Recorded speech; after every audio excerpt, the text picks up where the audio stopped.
Hi everyone, DOM FAMULARO here, and thank you so much for joining me again. Vater Live, as we are here every Tuesdays at 2 o'clock on both Facebook and YouTube. And I thank you so much for having the time to join us and make the time. Today is a pretty special occasion because in all these interviews that I've done, there are some topics that come up that we never delve into deep enough. Well, today we're going to get to this special discussion, which is really on mental health and substance abuse. And this is a challenge that we have had going on for years, but there are some people that want to share their story that I think will be extremely helpful. And it's so honorable that they have joined along on this way. So I want to first bring on a gentleman who has played with Willie Nelson, Chris Cornell, Macy Gray, my gosh, Shakira, Meatloaf, Sheryl Crow, Alanis Morissette. Would you please, it goes on forever. Please welcome Mr. Victor Indrizzo. Hey, how's it going, Don? Victor, thank you so much for joining us here. And it's just so great to have this group that I'm going to bring on to join us and talk about some of the challenges that you've had in your life and ideas of how we can share this to assist anyone else who is in the distance of hearing our voice. Thank you so much for joining. Yeah, my pleasure. This next gentleman I'd like to bring on is a fantastic drummer, percussionist, and a record producer. Common Sense, Lisa Marie Presley, Sugar Ray Jewell, Joe Walsh, of course, Foo Fighters, Chicago, Taylor Hawkins, and the Coattail Riders. He's got his own production company, which is Modern Illumination Production, and of course, performing and playing back with the great Stevie Nicks. Would you please welcome Mr. Drew Hester? How are you, Don? Thanks for having me on. This is going to be great. I'm looking forward to it. Thank you, Drew. Thank you so much for your time, guys, and this is so great. I want to bring on someone else now, a tremendous multi-instrumentalist. I mean, singer, songwriter, engineer, producer, another amazing talent who really has a credit that goes on. You guys, I am so amazed at all that you guys are doing. But this next gentleman, Green Day, Joe Walsh, Dr. Dre, Pitbull, Goo Goo Dolls, Dweezil Zappa, Avenged Sevenfold. I mean, it really kind of goes on. And Weezer's, who I love when Jason's playing. Would you please welcome Jason Freeze? Hey, Jason, thanks so much for joining us and being a part of this. This is really, really fantastic. We are still waiting for Joe to join us. So when Joe joins us, we'll bring him into the screen here and get it going on here. But I think this is fantastic to have this kind of time. Joe Walsh will be joining us. Gentlemen, thank you so much. yeah, of course. Let's start here. You guys have fantastic careers that you have built from hard work, younger, putting time into the studying of your instrument, the building of your business and your career, and you really have put incredible time into the development of what you have now, which is this incredible influence and legacy that you have built. I want to start with Victor. Victor, as a young kid, you started playing, you played out of the love of it. What got you involved in playing drums? It was really just my mom loved music. I don't know. I fell in love with music at an early age, and it was an escape. Music was my first drug, really. Yeah. That was, I had a kind of rough childhood. There was a lot of alcoholism and drug abuse and physical abuse in my home. And music was that escape for a long time.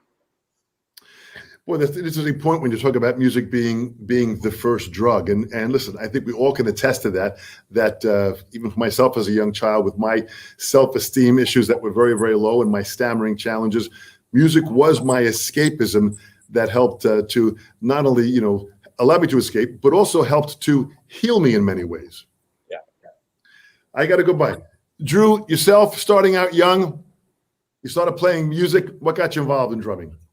I always loved drums. So I started playing when I was very young, pots and pans, pillows, that whole thing. I got my first drum set out of a trash can. The kid across the street was pretty wealthy, and he got a like this drum set for Christmas, and like within I don't know, a few months, it was out in the trash can. I woke up early and I just saw these drums sticking out of the trash can, and I went across the street as a kid and took them all out and brought them home and made them all work. And I just love playing drums. I've always loved playing, and that's kind of where it got me started. I didn't really have any abuse. My parents were divorced when I was young. I think that probably affected me a little bit, or a lot, whatever. And I was kind of a lone child, what do you call it, lock and key kid, you know? So I was able to do drugs like nonstop all the way through high school. My mom worked really hard, and she was gone all the time. So I was able to, you know, do whatever I wanted to after school, school days, weekends, it didn't matter.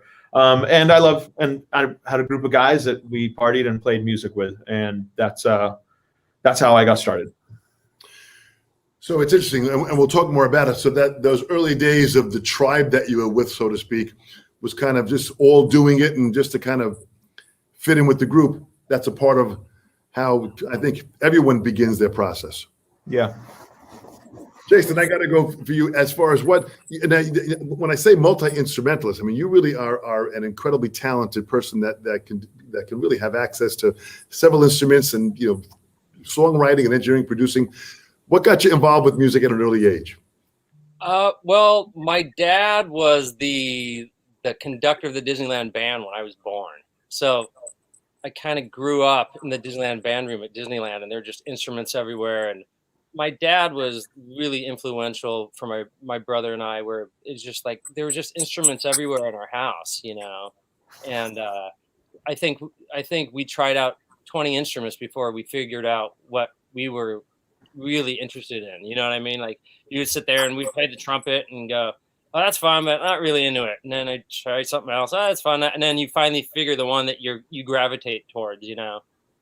And I think that was it. It was just kind of music was just all around us at all times. It was like I kind of like mirror it to like the family where the dad is your little league coach, and he loved playing baseball, and so he would bring you and you would watch all the baseball games with your dad, and you would go in the backyard and play baseball. We were like that, except for it was just music. We didn't play sports, you know, like other kids. Other kids were playing little league and soccer and basketball, and we were just always playing music. What a beautiful influence to have. That music was that a part of your life and at an early age, which is just beautiful. Yeah, yeah. Victor, let's start with you. Let's cut to the chase here now. So I mean, here you are now. You're playing music. What was your age about when you first started getting involved in substance that was kind of added on to stuff that was maybe not have been as healthy mentally and physically? But how old are you when you started? I guess, you know, there was like teenage years, start smoking pot, and that I liked that escape. But then really in my 20s and in the 90s in LA, I started working and then kind of hanging around a crew of people that were trying harder drugs. And I just went through a divorce, and it was one of those things I thought I would never do. And then I ended up doing it. And I was off to the races basically. And at first it was really like, I'm not going to be like these guys. I'm not going to do this. I'm not going to do that. I'm going to control this because music did mean so much to me and I wanted to work. And at first I was a very functioning kind of addict where I could still show up and work and be high until I couldn't. Sometime in the 90s and hanging out with the likes of Scott Weiland and that kind of crew, and it just got really bad. And got desperate enough. As a matter of fact, I learned about recovery from going to an intervention for Scott. And at that intervention, there was a guy named Dallas Taylor who ended up being my first sponsor. He had written a book about his life. And I took that book home and I read it and I was like, man, this is me. Like, I need help. At the time, I didn't realize how bad off I was, but it would be another couple of years before I actually got it. And actually, one of the first meetings I went to was with Dallas and with Joe. I went to go speak on the panel with those guys. But it was a long process of trying to figure out. I didn't want to admit to myself that I was an addict. I thought I was smarter than that. But ultimately, I needed help.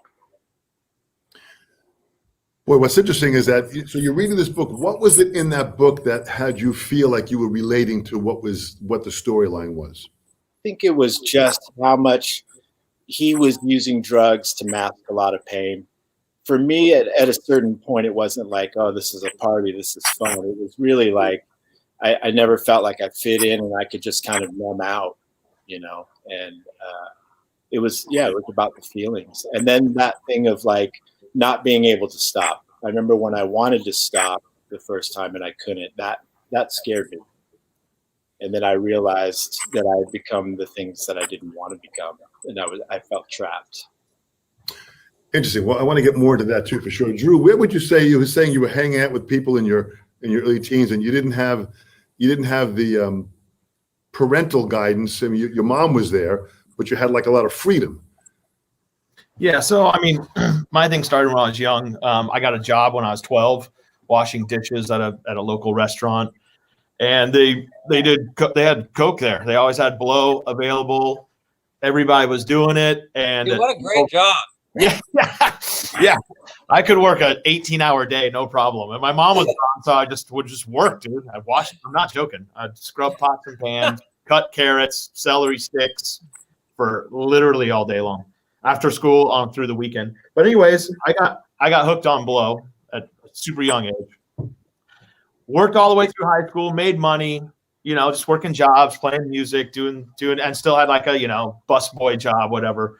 And I started doing Blow, and that was okay. And I was functioning, and I was playing clubs, and I got out. I went to Grove School of Music.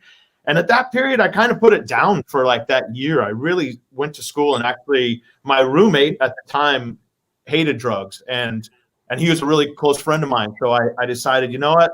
I don't want to screw up my friendship. I'm going to school. I'm going to do this, And so I did. I stayed pretty clean through that year of going to Grove School of Music. That was 91.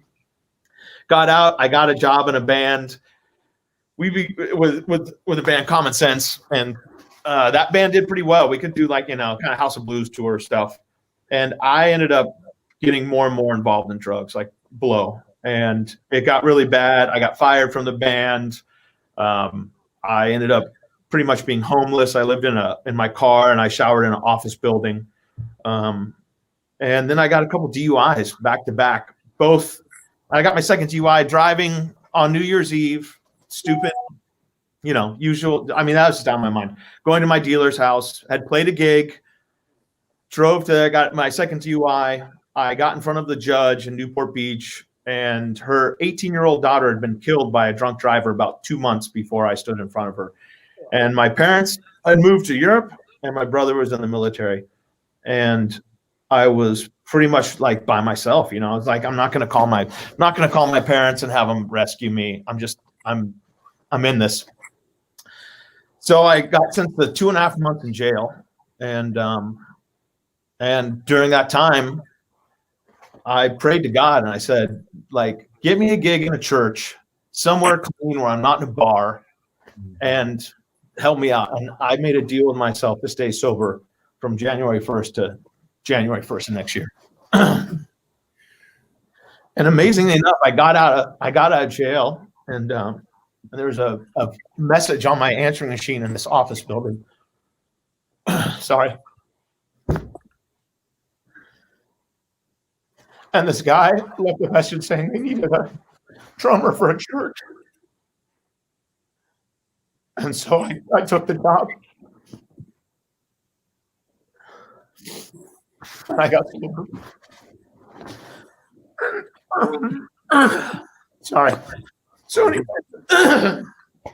I started hanging out with sober friends, and my roommate right after that was a guy named Gannon Arnold, who was friends with Jason. And Jason was playing with Joe, and he said, "Hey, we need a drummer. You want to come audition?" I went to audition. I got the gig with Joe Walsh, and that was probably in 99, 2000, right around there. And it changed my life. And I told myself for 1 year, from January 1st of 98 to January of 99, if my life wasn't different, I'd go back to doing drugs. And I had a gig, like the biggest gig I've ever had in my life. And I was so I was thankful to Jason, who I love. And Victor, on the other hand, after Joe had kind of stopped working, sorry, I'm an emotional guy. It's all right. Bring it on, dude. After that, Victor called me for Lisa Marie. It was like, "Hey, dude, I got this gig for Lisa Marie Presley, this audition. I can't make it. I'm just too busy. I think you'd be good for it. You should check it out. And I was like, really? And I was like, man, thank you. I went down, auditioned, I got the gig, and she was an amazing gig to have because I love her. She's a great person, and the job paid really well. It was like it's an amazing, financially an amazing job. So I was real thankful. That Elvis money, man. Yeah, it was Elvis money. I want the gig back. Yeah, I know. That's how I bought my first house. Was because of that gig. So yeah.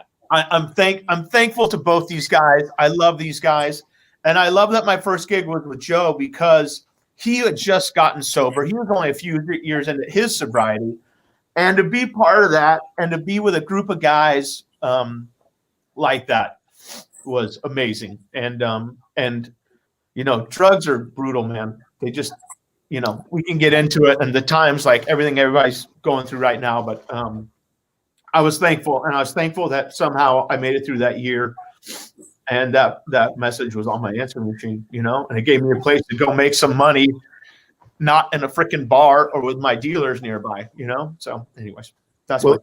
Drew, listen, thank you so much. If you think about fate speaking loud and clearly, and stepping into your life to allow that message on that machine to literally become a pivot point and a peak experience that guided you in a more positive way.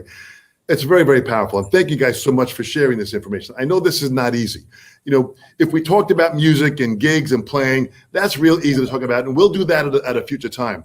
This topic is so needed right now, and no one's talking about this. So to have you guys open up your soul this way is incredibly appreciative. Thank you so much. Yeah. I want to go to Jason now. Jason, you know, as you hear these stories from Victor and Drew and you hear what's going on, just tell us what happened. How did you kind of get involved in the substance insanity?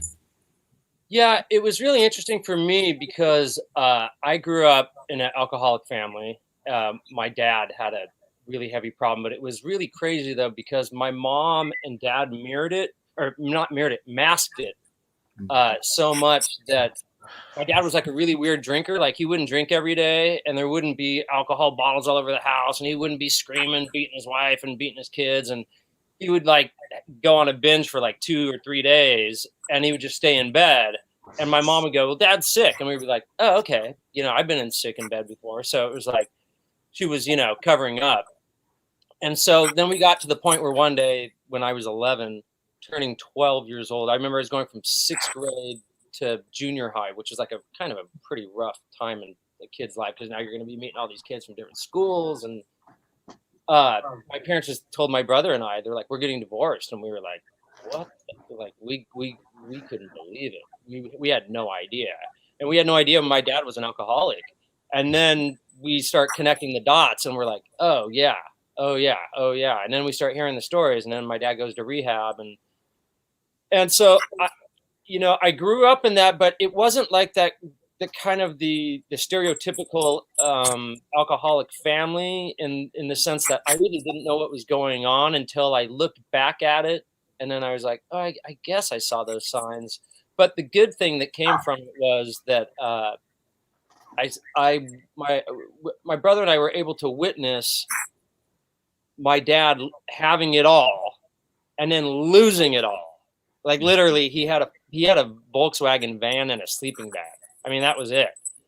And went from having a 3-story house in Orange County, you know, to a Volkswagen bag and a sleeping bag. And then he got his shit together, man. He went to rehab for 2 weeks. And he's still sober today. And I thank God that I have that as an example, because man, if I hadn't gone through that and watched him lose everything, man, he lost everything. And then rebuild himself and have this amazing life that he has right now. And it's only because he got sober. I mean, he would have died, you know, if he hadn't got sober. So I'm grateful that in retrospect, I got to witness that, because if I didn't have that as an example, when shit got bad for me, which it got bad, you know, crashed my car, and I remember I was in a rehearsal one day, and it was on Valentine's Day, And of course I'd been drinking. I got the shakes, and I'm like, oh shit. I'm like, I gotta get a Valentine's Day card. I was up in Oakland rehearsing. I was gonna fly back down to Orange County that same day, and I go, I didn't get my wife or my kids a Valentine's Day card. So I was like, I'll make one. And I get a piece of printer paper, and I get some markers, and I screw up. I kept the card. I still have it right now because it's a reminder of where I'll be again if I ever drink again. But I couldn't spell the word Valentine's. And I would start, and I know how to spell Valentine's, but I couldn't, my brain could not connect to my hand. I had the shakes because I hadn't drank. And I just went, oh, this is not good. I knew that it was going downhill fast. And then I came home and I crashed my truck, and I got away with it because I knew the cop kind of, and I was putting on a good show, and he was on the end of his shift, and I think he wanted to go home, and I didn't hurt anybody. But I took out a bus stop and ripped the rims off my truck, like off the axle, man, just ripped them straight off the axle. And then I had a couple other things happen, and I was like, and then the straw for me was, and this all happened within like about 6 months of these things where I was just like, oh, my drinking is so bad. I drink every day. I can never take a day off. If I take a day off, I'm the biggest asshole. I'm such a bitter person if I don't drink. And I was on stage, and I was in Australia, and we were headlining like 65,000 people, and we were the headlining band on Saturday night in Australia. And something happened on stage, and the singer turned around and said, hey, play We Are the Champions really quick. And it was the big, piano intro. And we hadn't played it in years and stuff, but I hadn't drank that day, and I had the shakes, and I'm like, I don't know if I can pull this together right now. And I'm like, and now it's just me. There's no band, and I'm playing in front of 65,000 people, and I can't connect my brain to my hands because I'm so hungover and I have the shakes. And I just remember having this moment of clarity, and I was like, God, get me through this right now, and I'll never drink again. And I don't know how I got through it. I got through it, and the next day I found an AA meeting in Sydney, and that was the last day I ever drank. And I would like to say it's that easy. Like I was like, God, get me through this. I'll never drink again. And I quit, and that was it. It was a rough road, and I needed a lot of friends, and I needed AA heavily. I needed a lot of, I had a lot of questions I needed answered, and I didn't have the answers for them, and I needed them answered because I didn't know if I could make a day. I was like, when I made a day in Australia, I couldn't believe it. When I made 2 days and then 3 days, I was still like, I couldn't, my life was so upside down. I lost 25 pounds in like 3 weeks, like it was dark, man, but I got through it. And then for me, it was just needing support and needing people around me that had been through what I was going through. I needed that. Not everyone needs that. You know what I mean? It's like, everyone's got their own path, and one of the most like memorable things that I remember my dad saying to me when I knew I had a drinking problem, and I was talking to my dad not about my drinking problem but about alcoholics in general. I had a friend of mine who would wake up in the morning and drink, a bottle of Jack the second he woke up, and I remember saying to my dad, going, I know I'm not an alcoholic. I look at him, and then I go, man. I thought I had a drinking problem, but I really don't, because that's what a drinking problem is. And I remember my dad laughing, and my dad's really cool. And my dad was like, you know what? Listen, there are thousands of types of alcoholics. Just because you don't wake up in the morning and drink a bottle of whiskey, you're not an alcoholic. And then I was thinking to a friend of mine that would wake up, or he wouldn't drink alcohol for 8 months. He wouldn't have a beer. But then he would black out for 3 days straight. He couldn't go to work. He couldn't do it. And I go, yeah, he's definitely an alcoholic, even though he only has 3 drinks a year. When he drinks, it's lights out. And then I started realizing, well, I guess there's winos, and there's the guys that drink light beer only. And then there's the functioning alcoholics. Then there's the people that lose everything. There's the people that go to jail. And then you start realizing, don't compare yourself to other alcoholics if trying to figure out whether you're an alcoholic or not, because there's thousands of types of alcoholics. And once I had that moment of clarity, then I was kind of like, oh God, maybe I do, you know. And then it got dark and really dark. And then the second I got sober, it was a rough road, but I'll tell you what, my life is so good right now, and I owe it all to not drinking. I don't drink, and I'm, you know, one day at a time. But man, it has changed my life. It honestly has changed my life. Boy, Jason, absolutely beautiful. You know, and the message that each of you are sharing, this is so deep at so many levels. You know, I've been in this business playing professionally since the age of 12. That's 55 years of me playing music. I have lost so many great friends and artists that I would have loved to have heard them in their 50s, 60s, 70s, and later on in their life. You guys are success stories that you've been able to turn this around, and you are still actively performing. And here's a gentleman I want to bring on right now that is a musical icon. It doesn't get any deeper than this for me, because this is rock and roll legend that we're going to allow. Guitarist, singer, songwriter with the James Gang, of course, with the Eagles, his own solo career. Would you please welcome the great Mr. Joe Walsh? Yeah. Hi, gang. Yeah. Is that all the applause I get? I'm used to more than that. But if that's the best you can do, okay. Hi, Jason. Hi, Drew. I miss you guys. I'm glad to be here. Thank you for this, Drew. A couple things. I am an alcoholic, and I know about other substances also. Okay.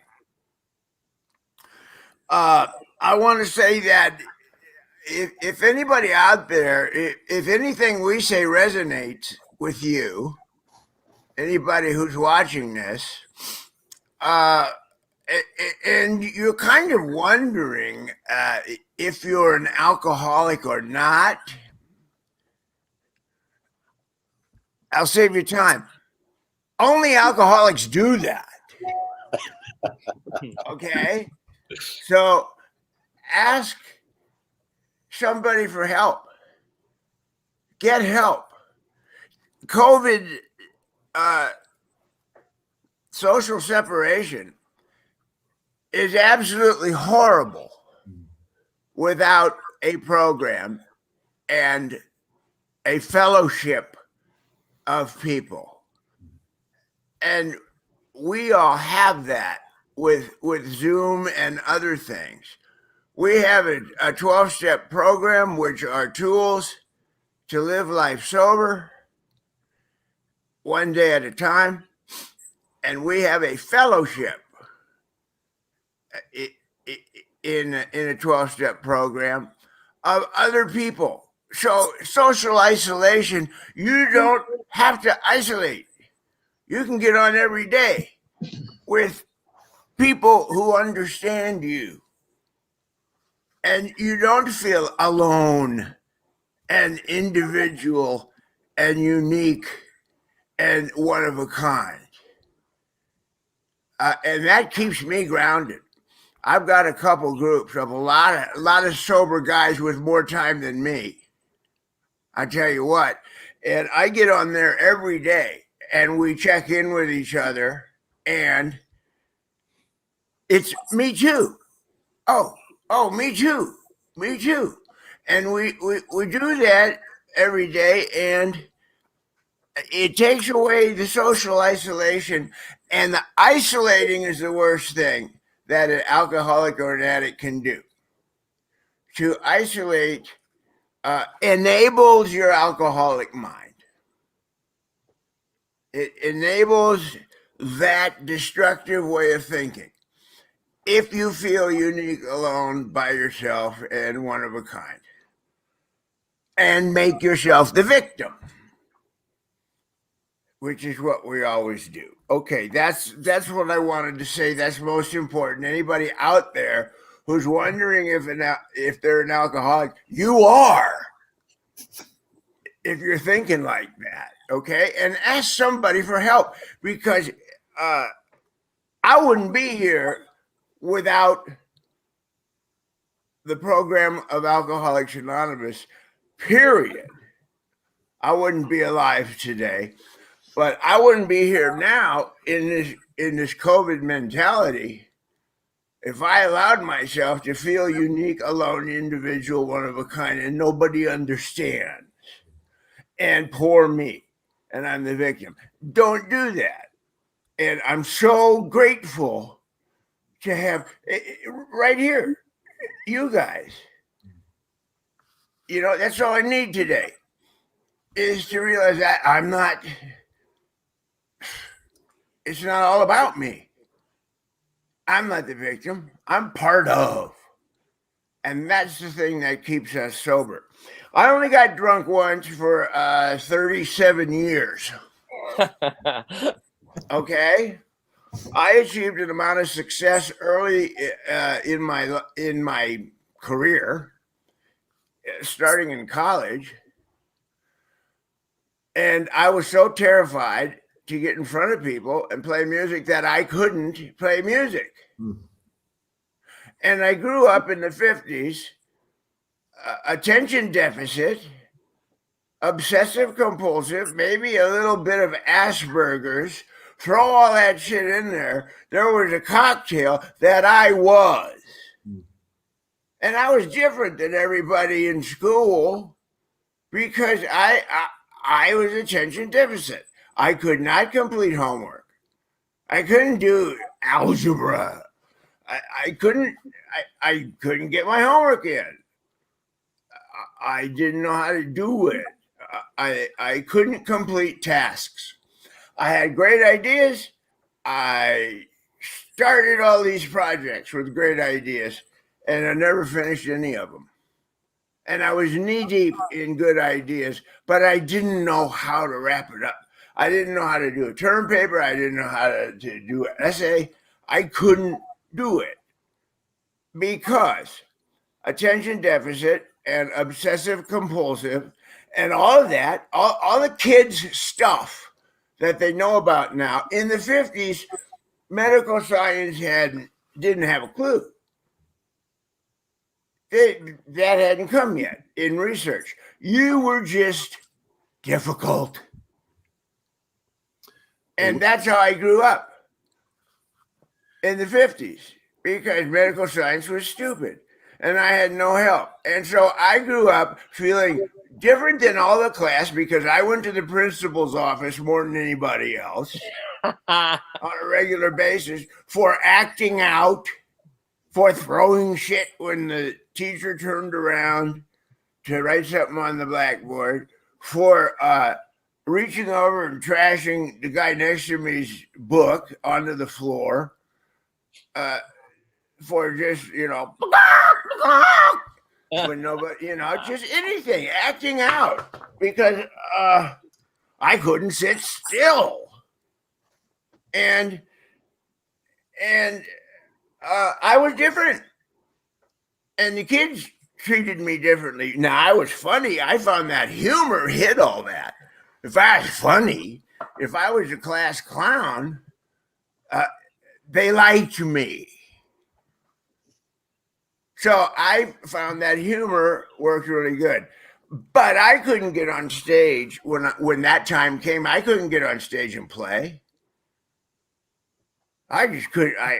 Terrified, shaking, hyperventilating, attention deficit. I couldn't focus. I couldn't play. I couldn't do it. And in my mid-teens to late teens, I discovered beer. And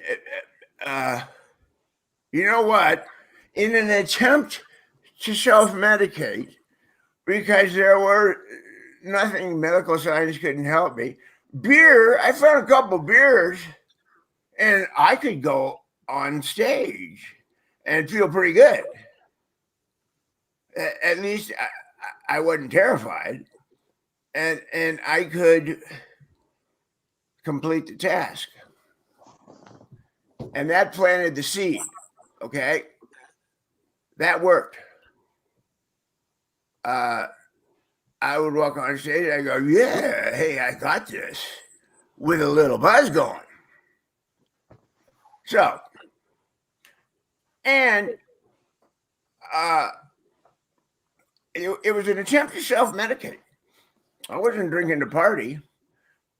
I had some beer before I played for a long time. And the seed was planted. Well, of course, beer didn't work after a while. So I tried some white wine. That worked really good. That didn't work after a while. In college, I discovered the wonderful world of drugs. Cocaine worked great. Cocaine is in the Ritalin family, which is what they give kids now. Okay, for attention deficit and obsessive compulsive. Ritalin is a kid's dose of something in the family. Cocaine is like Ritalin, but Ritalin is way lower in dosage and controllable. But I discovered cocaine, and I discovered cocaine and alcohol. And hey, I could go out and kick ass on stage because I was in my own world, and I was confident, and I wasn't afraid of nothing. Okay? And so I wound up with cocaine, vodka, and Camel Light for, I don't know, 20 years. Worked great. I could go in complete and actually finish a song I was writing. I could go out and kick ass on stage, and people went nuts. And why change that?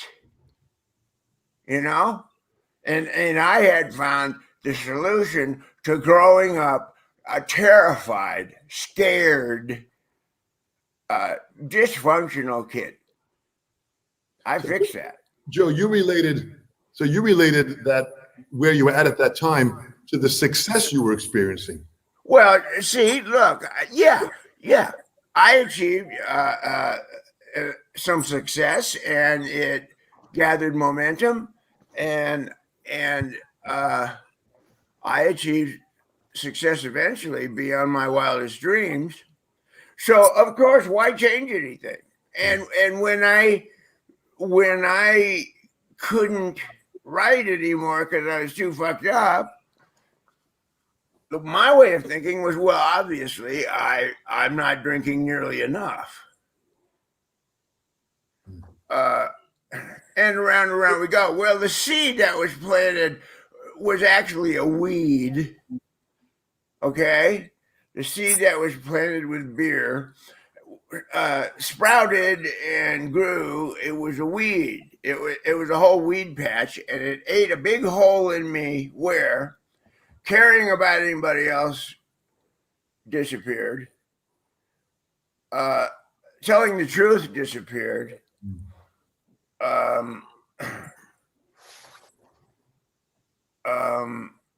God disappeared. I was God. I was in charge of everything. And if something good happened, I did that. And if something bad happened, it was because you didn't listen. So, Joe, you were surrounded with people that were enabling you and agreeing with this type of behavior? Well, yeah.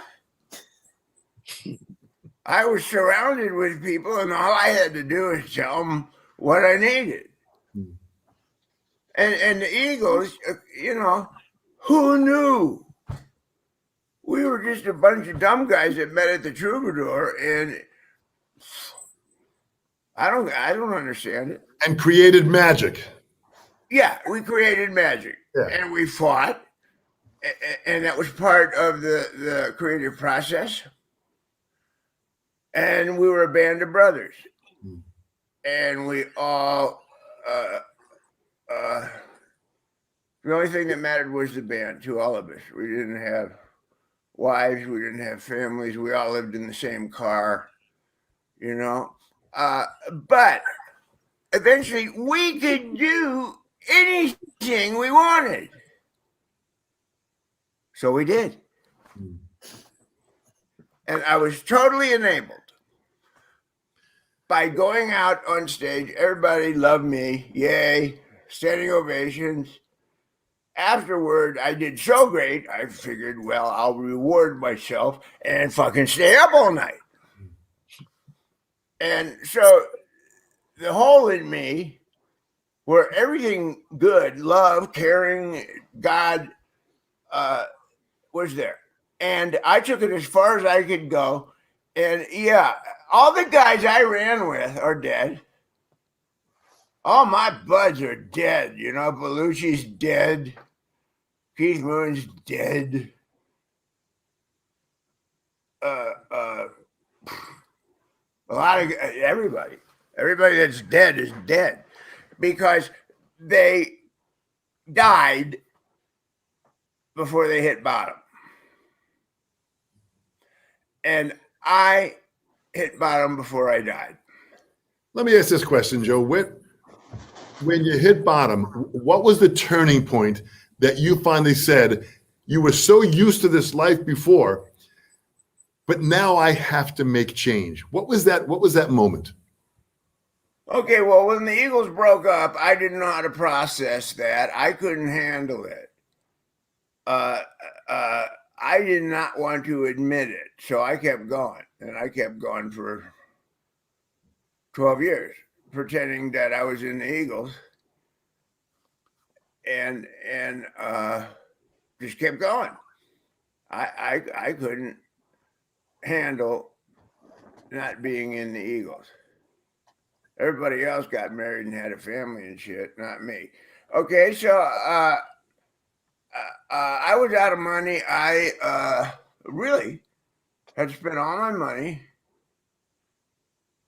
on limos because I didn't want to drive, and drugs and craziness. And I weighed about 150. I had sores all over my face. I never washed. I didn't care. I looked terrible. I didn't care. I didn't care about you. I didn't care about me. I didn't care about nothing. That was the weed patch. And I knew from my buddies that I was there. I knew that I was there, and my doctor confirmed it. If I kept going, I was going to die, and that was sooner than later. I saw that coming from watching my buddies flame, crash, and burn. And I knew I was there, but I didn't know what to do about it. I hadn't been sober for 30 years. I didn't know what that was. I didn't like sober people. They fucking wore ties. I don't like sober people, and they have jobs. The hell with them. And lo and behold, a godsend, okay? Don and Glenn and Irving, we all flew to Aspen. After, I don't know, 12 years? I don't know, 14 years? 80 to 94, yeah. And sat me down, and they said, Joe, we're thinking about doing the Eagles, trying it, putting it back together. We've learned a lot. And when we broke up, our music stayed on FM radio for the whole 80s. So people still love the music, and we weren't forgotten. And they said, we're going to try and put the Eagles back together. We got a plan. We can't do it without you. And we can't do it unless you're sober. So, we're not sure you can get sober. What do you think? And I said, well, you know what? I don't have much choice right now but to do something about this godless, hateful thing that I am. And that is a reason that I can get sober for. That's a true band of brothers. Yeah. You want to, you need me in the Eagles, I'm all in. And 2 weeks later, I went in. to recovery. And it was not easy. Hardest thing I ever had to do, ever. Where'd you go at that time, Joe? I went to a place called Exodus. And where was that? Marina Del Rey. Marina Del Rey. When you first went in there, you walked in there. What was that like? I don't fucking remember. Interesting. I remember this guy, Harold, who now is head of Music Harris. Harold came in and said, well, it looks like we're going to be working together. I've been assigned to you. And I said, well, what are you? Are you my counselor or my sponsor or what is this? He said, no, actually, they sent me over from the hospital. I work in the psych ward, but they thought I was probably the only guy. The only chance you have. Because if you don't get sober, you're going to come over where I work. And it was Daniel Friedman Hospital in Marina Del Rey. Exodus is a very famous recovery center. Dallas Taylor was a counselor there, and Dallas Taylor took me. And so I can't say my life got better, but my life stopped getting worse. That's what I noticed in the first month. And that was huge. How long were you there for? I was there, well, I went for 2 weeks and I stayed for a month. I stayed for the complete program, and then I got a boathouse in Marina Del Rey because I could walk to Daniel Friedman. I was an outpatient. I did that, and when I was sober 5 weeks, we started rehearsal for the Hell Freezes Over album. Holy fuck. I had never played sober. I didn't know how. Incredible. All that stuff came up from being a kid. All that stuff came back up. Terrified, didn't know how. I didn't know how to play. I never thought I'd be funny again. I never thought I could ever write anything. I thought I was going to wear a tie and have a job. But my life stopped getting worse. And I discovered the Fellowship of Alcoholics Anonymous, which is guys with me with a lot more time. I went to men's stag meetings in the Valley. I discovered the Fellowship of Alcoholics Anonymous, and that was it. I felt part of. I realized, you know what? I'm just an alcoholic. I'm just an alcoholic. And for the first time, that was a club I felt that I actually belonged in. And those old crusty guys were funny. They were functioning. They'd been sober a long time. And I grabbed onto them. And then I had what the book calls is a profound spiritual awakening. What the big book. From working the steps, I realized that godless, hateful thing that I had become, the alcoholic, vodka, cocaine, cigarette smoking monster that didn't like anything, that wasn't me. That was my alcoholic mind that had taken control for 30 years. Whatever my alcoholic mind said we were doing, we did. It's amazing what's a good idea when you've been up for 3 days. That's why a lot of my buddies died. You know, jumping off a roof might be a good idea. Killing somebody might be a good idea when you've been up for 3 days. That thing, that godless, hateful thing, living in a weed patch, wasn't me. I was this guy, a dumb guy from Ohio that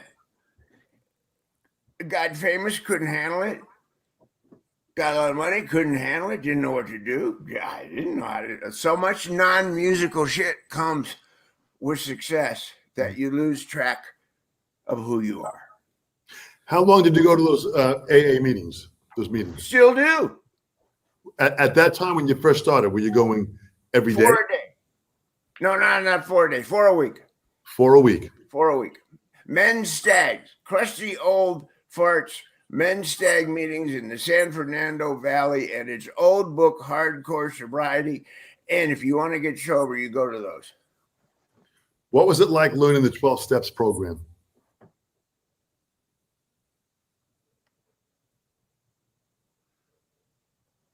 Well, I had to trust my sponsor. I didn't know what it was. I didn't know why, but I did. And that's as a result of that, I had my spiritual awakening. And I just want to get back to that. I realized that I was this kid who had given all his power to the alcoholic mind for 20 years and just stood beside that and just watched what happened. And so the kid, I took my power back. And I told my alcoholic mind, I'm not doing this anymore. And I have a new higher power now. And it's God, and I'm going to trust God. So vodka and cocaine are not my higher power anymore. I'm not using it. I'm not listening to it. My life has gotten turned around and gotten better because of what I'm doing. And I'm not going to stop. So, Joe, this program that you're involved in completely opened you up to begin to see a brighter path. I mean, if I ask Victor, Drew, and Jason, what programs did you guys are you in now, or how did you find that also? I mean, Joe's story is so inspiring that he grabbed a hold of the reins of his life. He found that program. Victor, what was it for you? It's NA now, but it's funny. Joe and Dallas took me to a meeting when I went to Exodus 2, and I got introduced to the program. And then after relapsing from there, I went to another place called Impact, and that's where I met my sponsor, who was an NA guy. And for me, I liked NA. It was smaller, it was dirty. But the most important thing is really to find a program in the fellowship, because for me, that's what's worked. 12 steps. Just merely stopping using wasn't enough for me.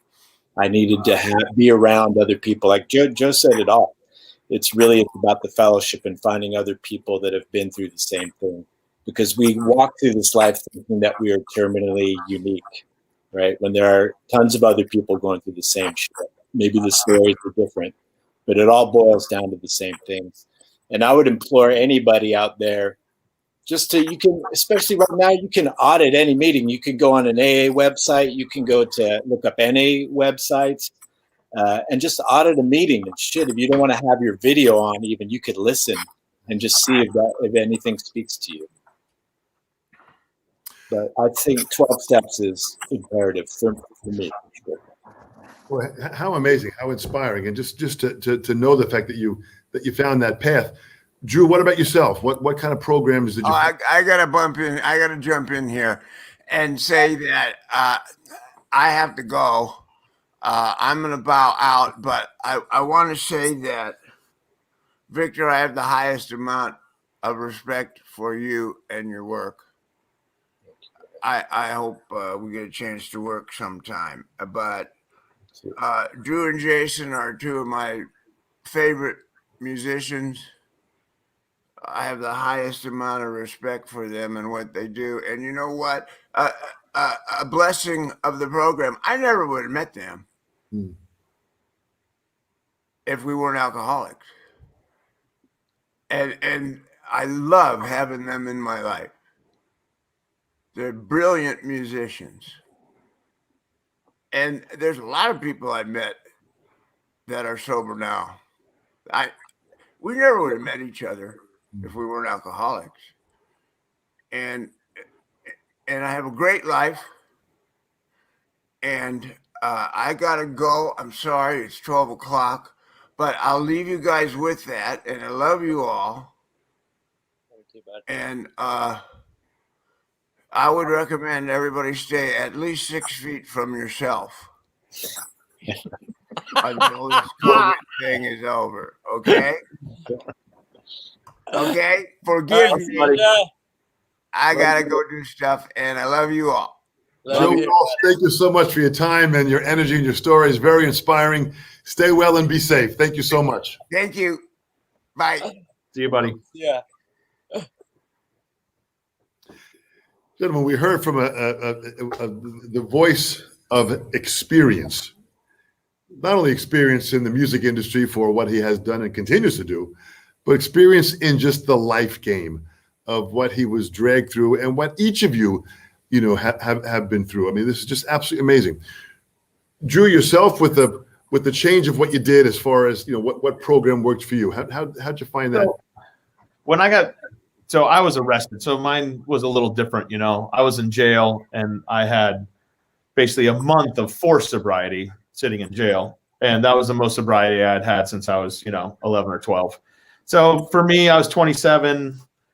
I was thinking to myself, well, and I got court appointed AA meetings, and I'd never been to an AA meeting before. So I went to the AA meetings. I worked the 12 steps, and I got to be honest, did I work all the 12 steps all the time? No. And I can't say that I'm the best AA guy in the world either, and I admit it openly. I mean, I don't go to weekly meetings. I stay sober. I check in. I do NA meetings every so often and AA meetings every so often. But my thing in the beginning was AA. I went once a week. That was court appointed. I had to go, but I did enjoy it, and it scared the crap out of me to hear other people talk about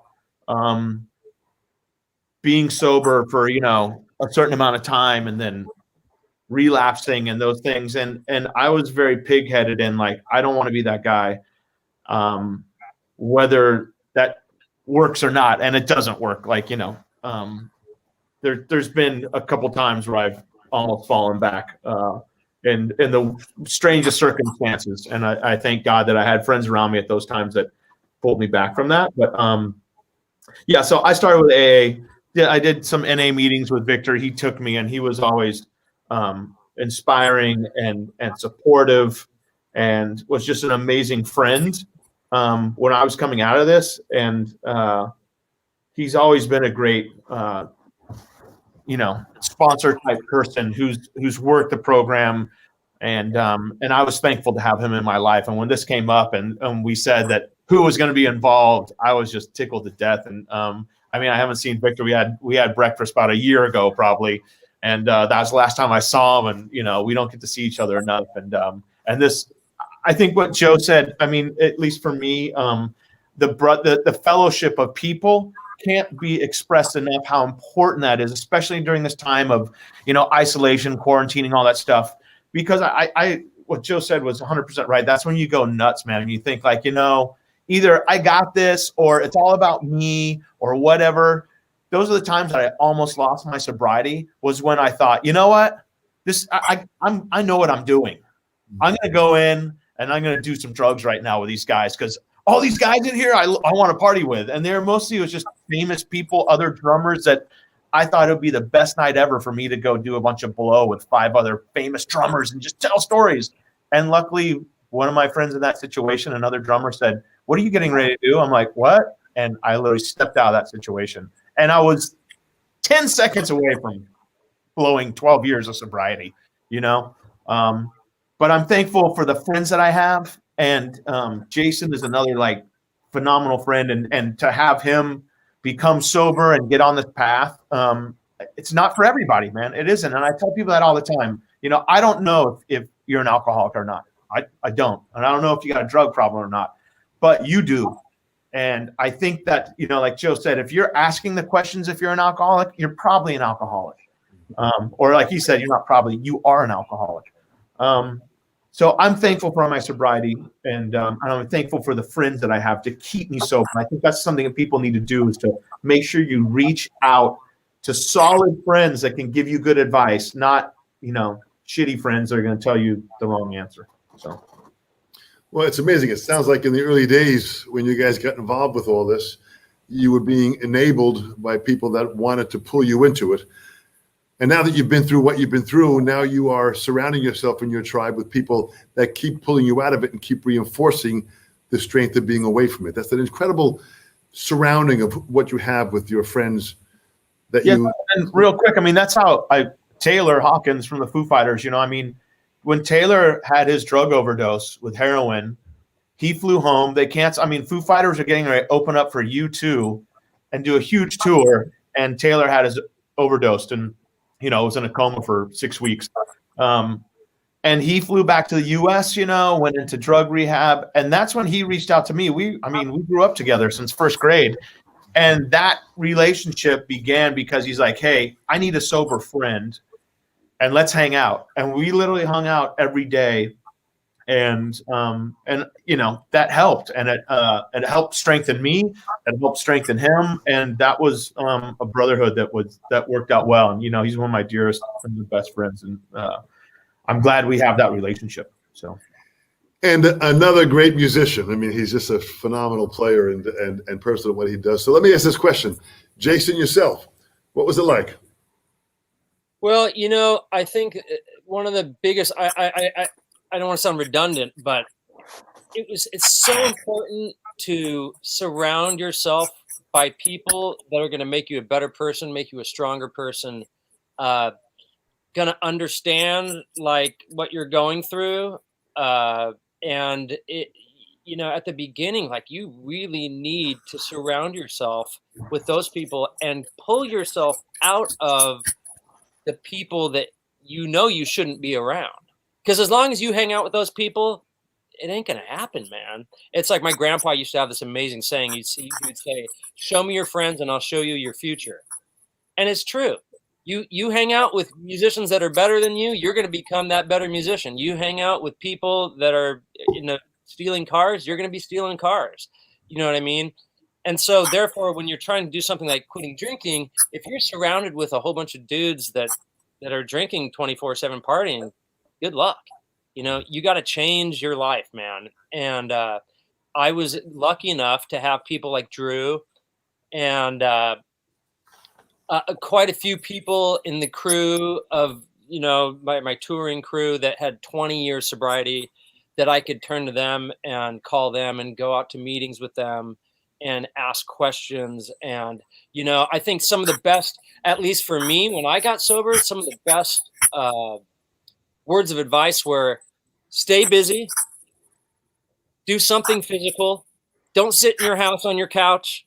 You know, while it's a Saturday night, everyone's all going out to the clubs and the bars and seeing bands. And you're like, well, I can't do that anymore because right now I'm trying to get sober. Don't sit on the couch, man.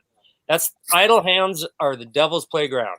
It's like, you got to keep busy. You got to have something. You got to have some outlet. If you're just sitting there doing nothing, that's rough, man. Stay busy. For me, a lot of alcohol, they take my word, this is a very small portion of it, but it was still a big portion, and it still is today, actually, is I needed to drink. So it was like I started drinking, you know, I mean, I'll drink a case a day of and I do it 7 nights a week because I have to do this. That's what I used to do. You know what I mean? So it's like I wake up 4 times a night to go to the bathroom every night because I pound and I only do it at night because that's when I drink. I wasn't a day drinker. You know, everyone, if I was somewhere, you know, if I was on tour and we were at a festival, I might start early, but at home, I wasn't really a day drinker, but I hit it every night hard. And so for me, I needed to do this. I needed to drink. And I still, to this day, I drink at least, I drink about a case a night. And that's okay, man. You know, people go, that's crazy. You drink a case of LaCroix water a night? Yeah, it's totally fine. You know what I mean? I think Jason's saying too, Jason, what you're saying, and that's a reminder, and that's so true what he's saying. Because when I first got sober, not drinking alcohol every night, and I drank the worst alcohol, dude. I mean, I drank all the sugary crap, like just Hester and Goldschlager, just horrible high sugar. Oh, it was horrible. But when I got sober, I needed all that sugar. And that's the other deal, man. Handfuls of gummy bears, still to this day. I still do it. I would eat ice cream and cake, and I gained about 30 pounds right when I got sober. And the first thing, and I talked to my sponsor, and he's like, you eat as much sugar and cake as you want because you're staying sober. And I would say that to people. Don't be ashamed that if you get an eating habit of eating, you know, hey, you need sugar intake because you're not having all that alcohol that turns the sugar away and gets in your bloodstream. Eat it. Now, once you feel like you got some strength, probably cut back on the desserts. But don't be ashamed to indulge yourself with that stuff when you're starting out, man, because you know what? You're trying to stay sober. And if having a piece of chocolate cake every night keeps you sober, freaking eat the chocolate cake, man. So, Well, I think what people have to realize is that this affects your life in such a deep, deep way. Your mental health, your physical health, your intellectual health, your emotional health, relationships, your career. This is, you know, all encompassing of what it is. But you guys found a certain inner strength. You found something that pulled you out of it. You are success stories. Listen, you got to really understand that. Because the fact that you're here today telling the story, and there are tons of people from all around the world that are currently making comments, whether it's on Facebook or YouTube, that are letting us know that they are 100% behind you and inspired by your stories and now how you lead your lives. This really is huge, guys. I mean, at such a high level. And I think too, I mean, and I don't know if I can speak for all of us, but I think we're very lucky individuals, because I do have friends that have drank themselves to death in hotel rooms. I mean, we can tell horror stories and everything, but it can happen. And I think we're very lucky that each one of us seems to say at some point that music was the choice we had, and we decided that music was more important than becoming, just keep going down that road.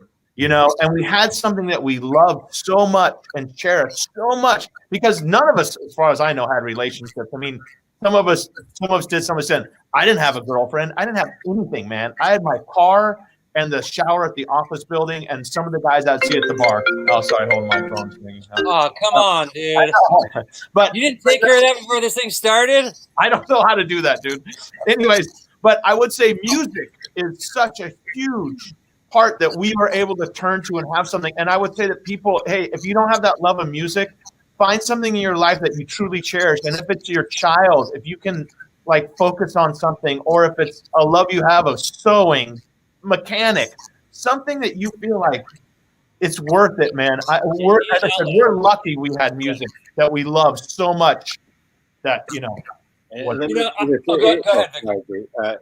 regards to music, one of the most beautiful things about it is you're no longer putting anything between you and that feeling and that love of music. And so for me, it feels, when I play now, I feel like I'm 10 years old or 12 years old. It's genuine. There's nothing between that feeling and you. You're not altering it. You're feeling it, whether it's good or bad. But actually being able to feel is a beautiful thing. Mm. Yeah. I think drugs. Really quick, you know, I mean, I didn't feel that stuff, because when I did blow and played drums, amazingly enough, in the peak of all the cocaine I did, I rarely did cocaine before I went on stage, because I am not a drum soloist. I don't have any chops, dude. My entire career has been made on feel.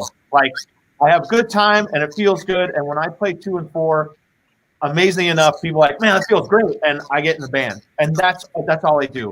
And I think whenever I did drug, the simplicity of what I played, I had no feeling, and it scared me, because I didn't understand, like, I can't chop my way out of this. I'm not going to play something crazy that somebody says that's cool. I'm just still playing doon, dot, and I couldn't feel anything. But after the show, God, I could be up for 2 days, 3 days, whatever it was. But Yeah, I agree with you, Victor. Yeah. Really quick, I'll say one thing. There's a lot of extracurricular amazing things that have come into my life because of not drinking anymore. Like people, my best friend and someone in my immediate family, and I'm not going to bust people's anonymity, but that once I did it, they started asking me questions like, hey, we'd be hanging out, going to breakfast, and they go, so, why did you get sober? What did you do, right at the beginning? And then I was like, oh shit, here we go. Like, I got it. I know what's going on right now. And sure enough, man, I had two of my best friends get sober that like a year and a half after me. I had someone in my immediate family get sober, not even a year after me.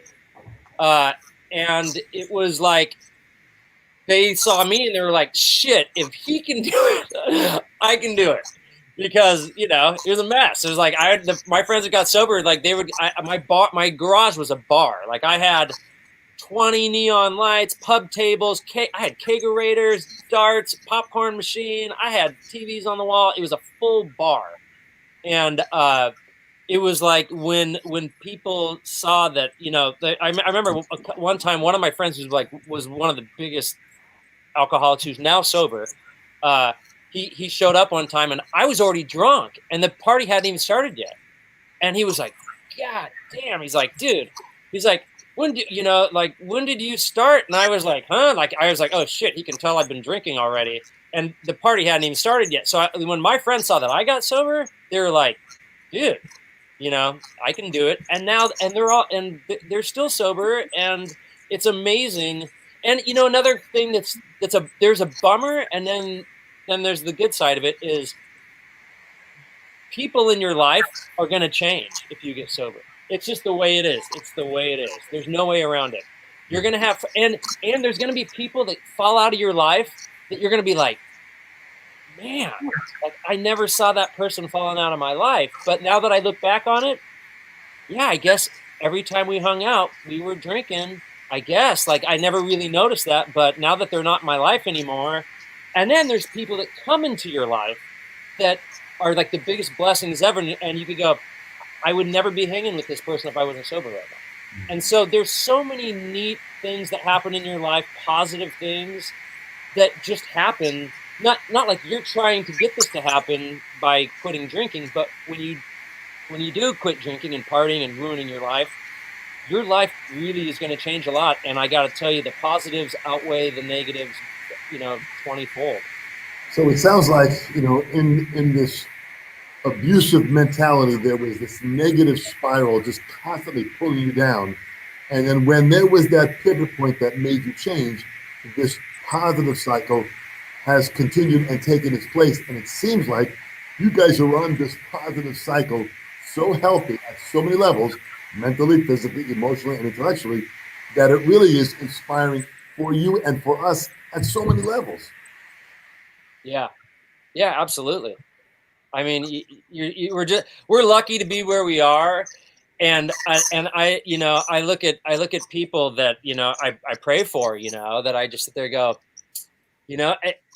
I hope they find, sobriety and then I look at people that I didn't think had a prayer of getting sober and they did. And I look how awesome their lives are right now. And I go, dude, there's only one common denominator. There really is, and Joe told me right when I got sober, Joe gave me a couple great pieces of advice. Well, his first piece of advice was this. He was my first sponsor.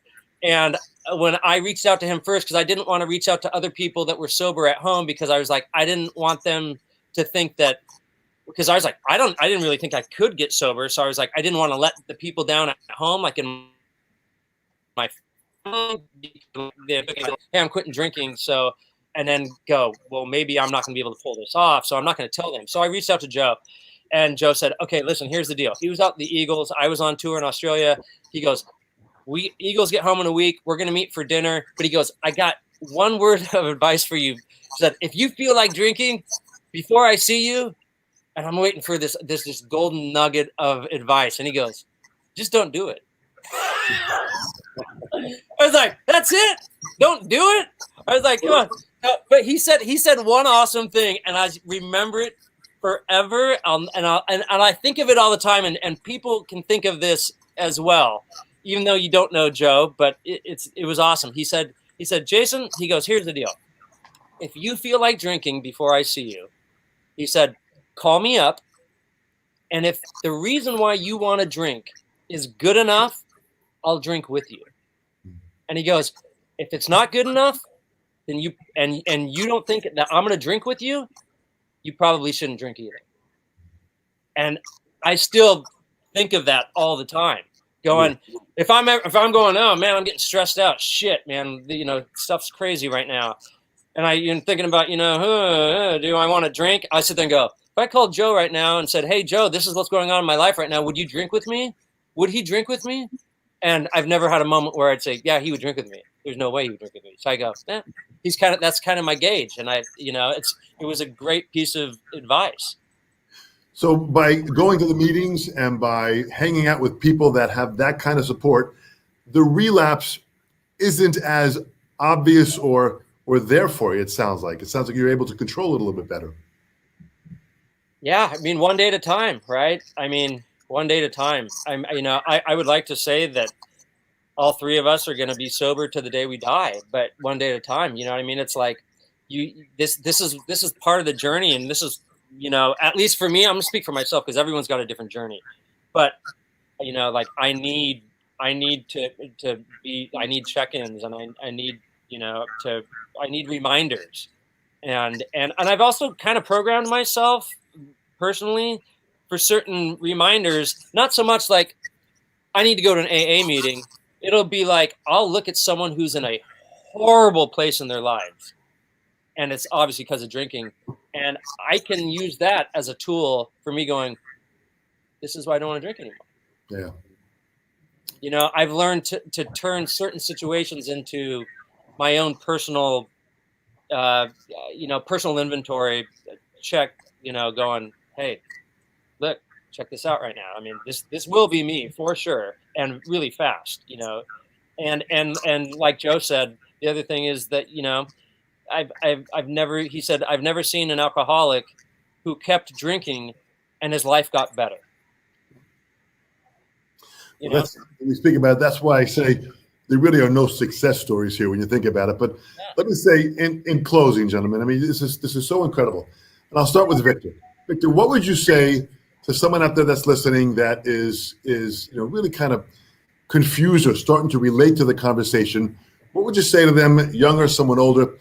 But for the same reason, what would you have said to your younger self with the knowledge that you have now? Yeah, I would just say, one, I would check out a meeting. Just check it out. And the thing that I love about the program, it's funny, it talks about God and a higher power. And at first, even though I was brought up Catholic, I was put off by that. And the beautiful thing about the program is it says higher power, a God of your own understanding. It could be music. It could be anything you think of. But I would just check it out and see if anything resonates with you. And it did with me, and it took me a little while to get it after that. But I love where my life is at. And my life is filled with people in recovery. I talk to people every day that are in recovery, and it's very important to me. So I would just say, man, go check it out. There's tons of resources. You can write me. You can look up AA meetings. You can look up NA meetings, CA meetings, MA meetings. There's a million meetings. Just audit them. Check it out. Victor Indrizzo, thank you so much. Very, very well said. Jason Freeze, what would you say to a younger you or to the people that are out there listening? I would say, again, and not trying to sound redundant, if you think you have a problem, you probably have a problem, and don't compare yourself to other people. Take personal inventory. And I think one of my only regrets with stopping drinking was that I didn't do it 10 years, 15 years before, And I want to say one thing before this is over, because this was a really big piece of advice that helped me a lot too, that actually Joe again told me when I quit drinking. I was talking to Joe and we were talking about AA meetings. A lot of people get really bitter and shitty against AA meetings. They go, oh, I went to this AA meeting and it sucked and it was all these people that from the halfway house, and I had nothing in common with any of those people. And I left feeling worse than when I walked in there. And a lot of people say that. And I had a slew of some shitty meetings, and I was talking to Joe, and he said, how you doing? And I go, you know what? I was like, every once in a while I had a great meeting and I'll leave and I just feel like $1,000,000. And then I'll hit a meeting the next day and I go, God, this makes me want to drink. You know what I mean? Like hearing some of these stories. And Joe gave me this piece of advice that still to this day helps me so much. And he said, for people who are out there who might be going to an AA meeting or checking stuff out, and you maybe hit a meeting that's you're not connecting with people. Joe said, when you're in one of those situations, you have to learn how to concentrate on your similarities rather than your differences. He's like, there could be some guy in the room and he sits there and he goes, I make $8 million a year. I'm an executive for Microsoft and I do a pound of cocaine a day. I've been in prison, in and out of prison. And you go, who is this guy? Like what's going on here? Like what? But if I concentrate to what he's saying, at some point I'm going to go, oh yeah, I did that. Or, oh yeah, I was there too. I did that. But I had at the beginning, I kind of got jaded to AA, and I was like, God, these people are bumming me out. And then when Joe said to me, he's like, you need to learn. It's a skill. You have to learn how to concentrate and focus in on your similarities rather than your differences. The second I did that, I would listen to some girl or guy talking and sitting there going, oh God, dude, this is killing me right now. But then they would say something and I would go, oh, yep. Heck yeah, man. That happened to me yesterday. You know what I mean? And then once I reprogrammed my brain how to approach an AA meeting, which I think is incredibly important to anyone who hasn't been to AA before, having that nugget of advice, of knowledge is incredibly important. Well, this is great advice, Jason, and not only great advice in the substance abuse area, but this is great advice in the politically abuse area where we are right now, yeah. With the divide of where we are in the country, to let us try and see if we can learn from each other and have a larger degree of compassion, which allows us to feel what other people feel. Boy, great point. Jason Freese, thank you so much. Yeah. Drew Hester, what would you say to a younger Drew or to someone that's out there that is just looking for some kind of they're lost and they're waiting for that Amazing Grace song to be sung? Yeah, what Victor and Jason both said, I could repeat again.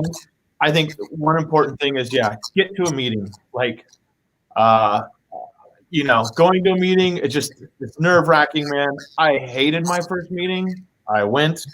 Like they say, keep coming back. I think you got to keep coming back and give yourself a chance to get used to it. You will get into bad meetings.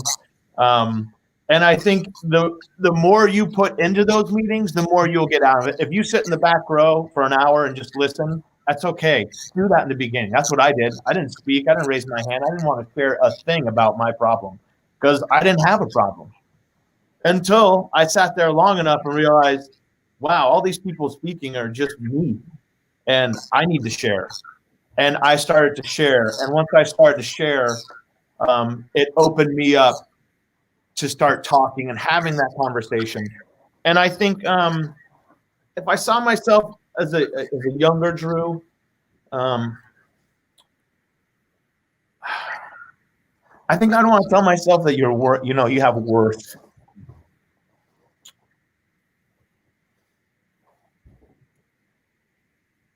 That you're important.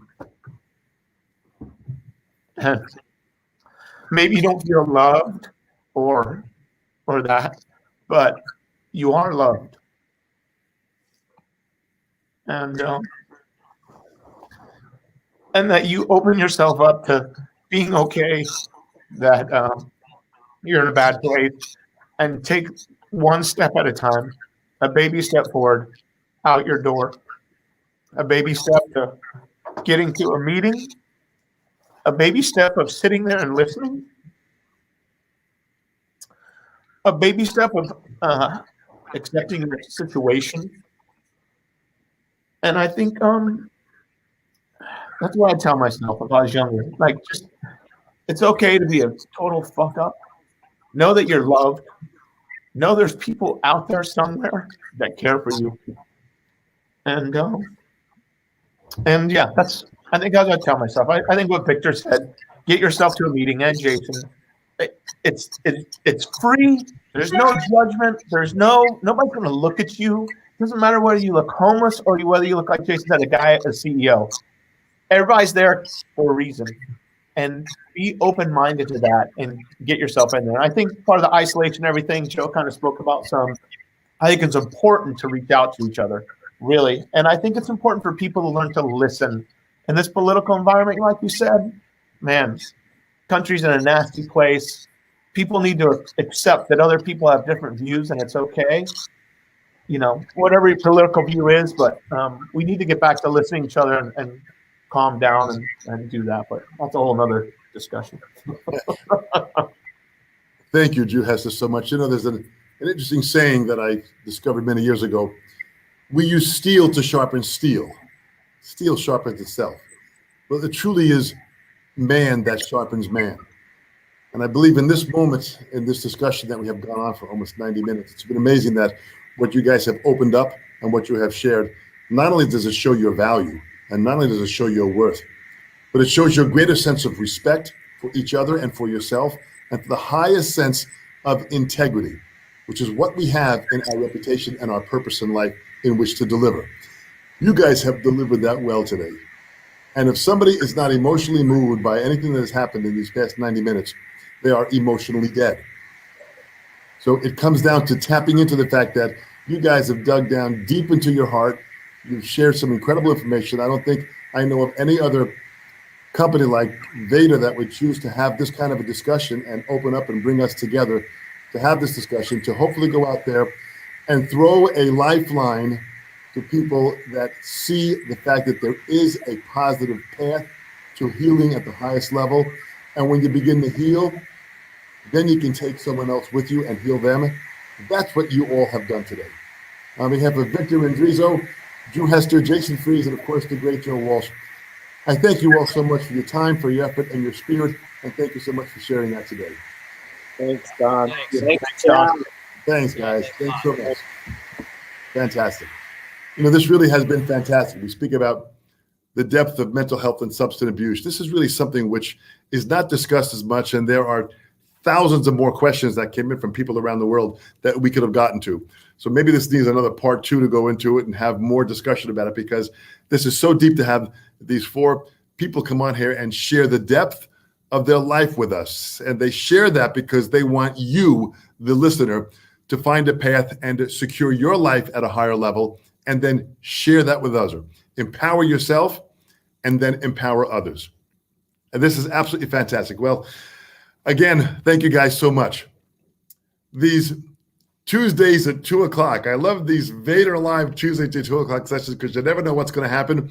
And next Tuesday on the 24th, we're going to have Mona Tavakoli, a phenomenal player. And she's with Jason Mraz, who's another phenomenal musician. We'll talk about some more ideas. We'll talk about some more things. This is so great to have this time together. I thank you all for joining us wherever you are around the world. This will be put up on Vater's Facebook page and, of course, their YouTube channel. So go to subscribe to the Vater YouTube channel, and you'll be able to watch this again and again, and then share this link with everyone else. Let's start going out there and sharing these wonderful stories and bend this earth into a better place. I thank you all for your time. On behalf, I'm DOM FAMULARO. Stay well, stay safe, and I'll see you next Tuesday. Bye-bye.